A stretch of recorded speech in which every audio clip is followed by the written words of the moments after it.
সদস্য সংগ্রহ অভিযান নিয়ে চাপ বেড়েই চলেছে বঙ্গ বিজেপি নেতৃত্বের উপর।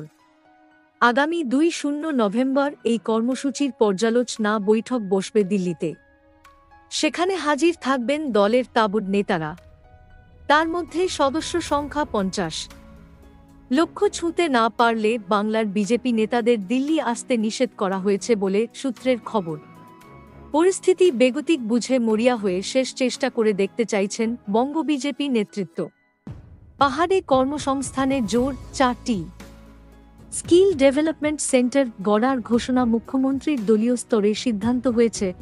৭ নভেম্বর পার্টির বুথ সভাপতি থেকে রাজ্য সভাপতি, সাংগঠনিক স্তরের সব নেতাকে রাস্তায় নেমে সদস্য সংগ্রহ করতে হবে। তাতে যদি অন্তত কিছুটা মুখরক্ষা হয়। বঙ্গ বিজেপির অন্দরের খবর, এখনো পর্যন্ত মিসড কল দিয়ে রাজ্যের ১০ লক্ষ মানুষকেও দলের সদস্য করতে পারেননি পদ্মনেতৃত্ব।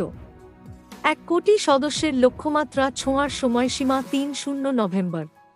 গোড়া থেকেই এ রাজ্যে বিজেপির সদস্য সংগ্রহ অভিযান এগোচ্ছে অত্যন্ত স্লথ গতিতে, যা নিয়ে অত্যন্ত বিরক্ত বিজেপির কেন্দ্রীয় নেতৃত্ব।